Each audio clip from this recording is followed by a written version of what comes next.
Welcome everyone! Glitchy playback?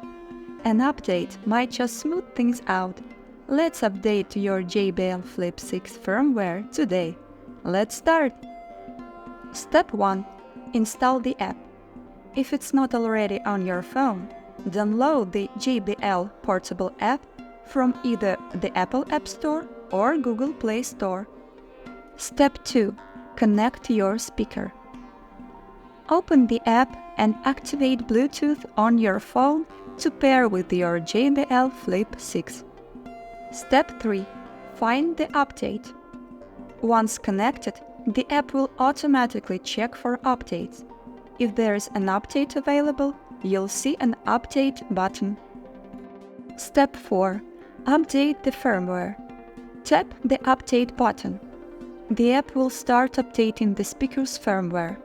Keep the speaker on and close to your phone during this process. Step 5. Complete the process.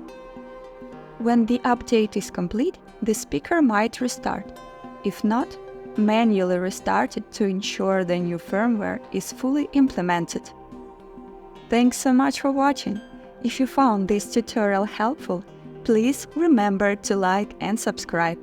You can discover more tips and tricks for your JBL Flip 6 in the playlist linked in the description below.